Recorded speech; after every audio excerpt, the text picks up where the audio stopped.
Salut, c'est Trado, je suis content de vous retrouver pour la mise à jour des zones d'accumulation rationnelle pour l'or et pour l'argent. Je vous rappelle que ce format s'adresse non pas aux traders mais aux investisseurs, ceux qui veulent accumuler petit à petit pour le long terme des métaux précieux, en considérant que l'horizon de temps approprié est celui de la décennie, voire de la retraite ou de la transmission.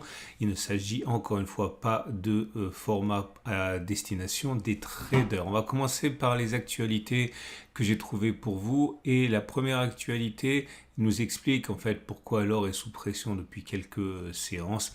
La raison est à chercher du côté, comme très souvent, des États-Unis et des taux d'intérêt. Comme vous le savez, le dollar dépend des taux d'intérêt en grande partie. Ça veut dire qu'à court terme, je veux dire, plus les taux d'intérêt sont élevés aux États-Unis, plus le dollar est fort, car, eh bien, pour deux raisons. Dans une explication immédiate, eh bien, des taux d'intérêt élevés attirent les capitaux étrangers et soutiennent le dollar. Et également, plus on monte les taux d'intérêt et plus le dollar se remet des peurs inflationnistes.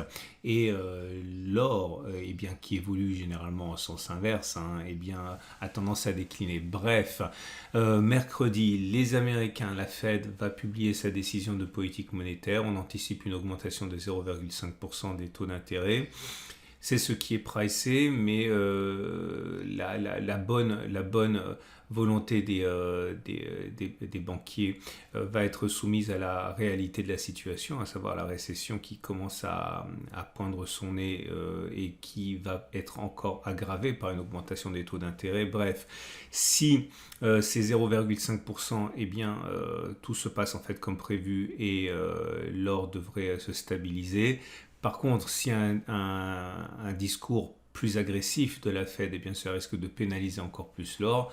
Et au contraire, si le discours est plutôt accommodant, l'or devrait se ressaisir, anticipant les marchés, anticipant qu'il s'agit surtout d'une posture plus que d'une action de long terme visant à contrer l'inflation.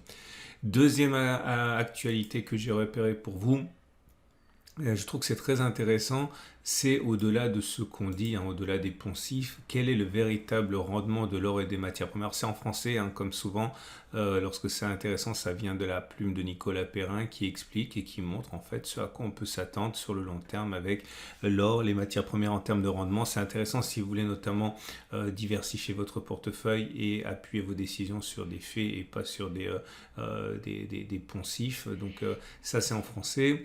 Et le dernier article que j'ai trouvé pour vous, il nous vient du magazine Forbes.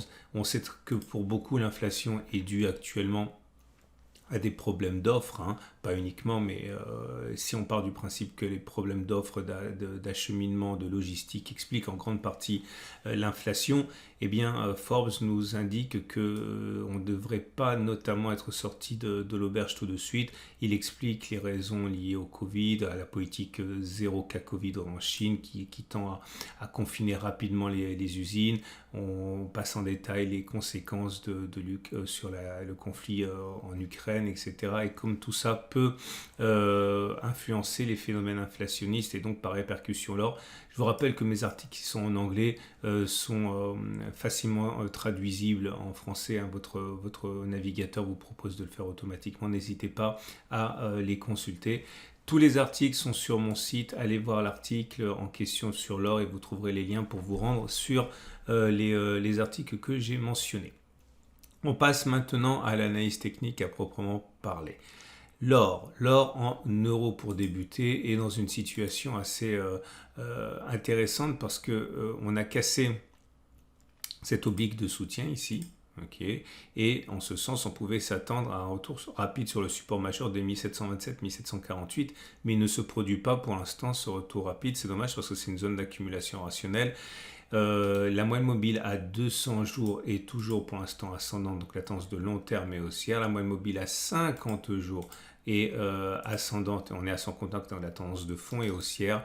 Les bougies Aiki-Nashi qui font état de la pression en cours montrent que pour l'instant ça reste une bougie baissière, bougie rouge sans méchotte. Donc au regard de ce critère, normalement il y a plus de chances pour que l'on continue de baisser plutôt que l'on ait fait les plus bas.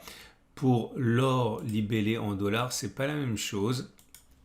On est sur zone d'accumulation rationnelle et c'est peut-être pour ça que l'or en euros par sympathie ne descend plus, hein, parce qu'on accompagne le mouvement de l'or.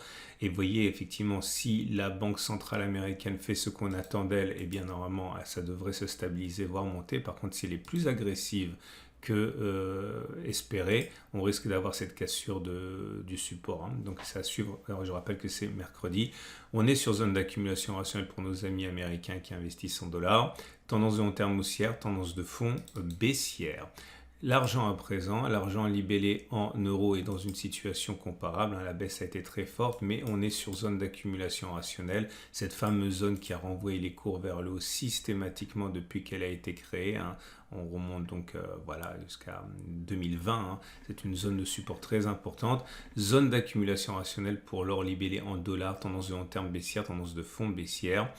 Et pour l'argent mais libellé en euros, pour nous donc, on est dans une situation quand même plus agréable parce que la tendance de long terme n'est pas baissière.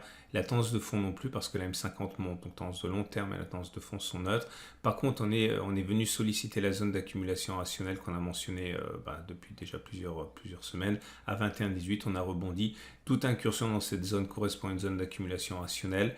La prochaine zone d'accumulation rationnelle, si on y va, c'est 19,4, 19,7. Cette zone étant assez ample, regardez, on parle quand même de plusieurs pourcents. Pour être précis, on parle de 4%. Certains achèteront une pièce ici, une pièce là, ou plus, ou moins, qu'importe. C'est l'idée qu'il faut retenir.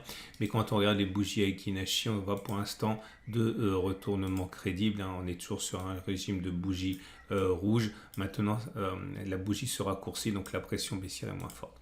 Voilà ce qu'on pouvait dire. Je vous rappelle plusieurs choses. Un, si vous voulez acheter de l'or avec mon partenaire, enfin de l'or, de l'argent, du platine aussi, hein, du palladium, tout ça c'est possible avec mon partenaire au coffre. Maintenant, si vous voulez payer moins cher, vous pouvez passer par mon site. Il y a une bannière. Sur cette bannière, il y a un lien pour aller payer avec une prime réduite, hein, de l'or, de l'argent, enfin de l'or. Ici, en l'occurrence, c'est une opération sur l'or. Donc, réservé aux tradosoriens. Si vous passez, passez par là, ça vous coûtera moins cher. Cliquez et vous assistez aux offres actuelles à 495 €, notamment pour le quart de Vera Valor d'once. Voilà ce qu'on pouvait dire. Je vous souhaite une excellente journée. Je vous donne rendez-vous samedi pour la mise à jour. N'oubliez pas de vous abonner au format à la chaîne YouTube pour ne pas louper les mises à jour.